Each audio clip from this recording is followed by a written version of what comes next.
No fantasy. Yeah, welcome to this video impulse, and you might think, what is it about no fantasy?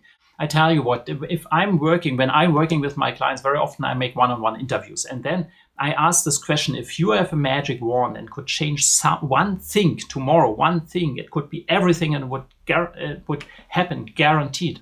The success would be guaranteed. Most people, surprisingly, have no real answer. They need to think a lot, and some never come to an answer. Even if they had in my prior question many topics that they think that needs to improve, that is not good here, we need to change this or that or that. The thing is this: there are different areas of the brain that are activated by these different types of questions. So this question with the magic wand is activating this fantasy part of imagining something. And this is very hard for many people. That's why I say no fantasy. Most teams and people unlearned to have fantasy, or they are not allowing that anymore. And that's interesting because as children, we love fantasy.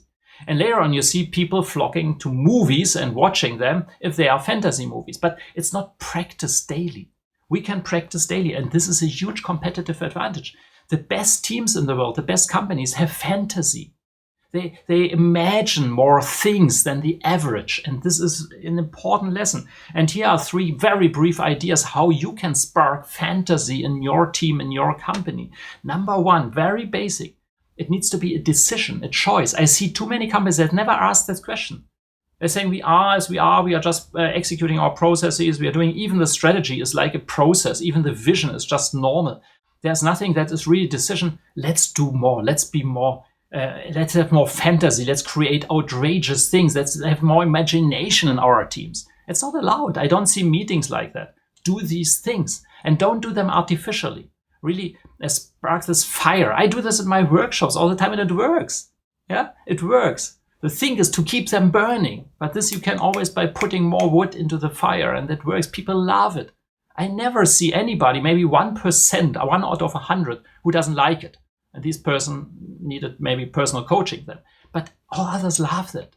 So why is it then not in place, right? Create fantasy, make a decision for that. Number 2, input. Feed your mind and ask your people to feed your mind with stories of outrageous success, of great things that happened and why they happened. Why was that? Because somebody had this fantasy of doing something great, right? And number 3, fun. Very important. Fun and joy. So have really an environment where it's allowed to laugh, where people laugh a lot, where they are cheering and yeah, it's celebrating successes and things like that. Because fantasy without laughter, fantasy without joy is not really working. You will see it. Fantasy is mainly based on a joyful environment, right? There's a connection, and I'm sure you're aware of that if you think of that. And most people never think of these things. So just if you do these 3 things, then you will move ahead and really create spark fantasy, and will move ahead of your competition too, and will be with your team, the best team in the world. So I hope that helps and gives you some inspiration. Forward this video if you like it, and like it as well, and forward and comment on that. And I'm looking forward to seeing you in one of my next videos. Take care.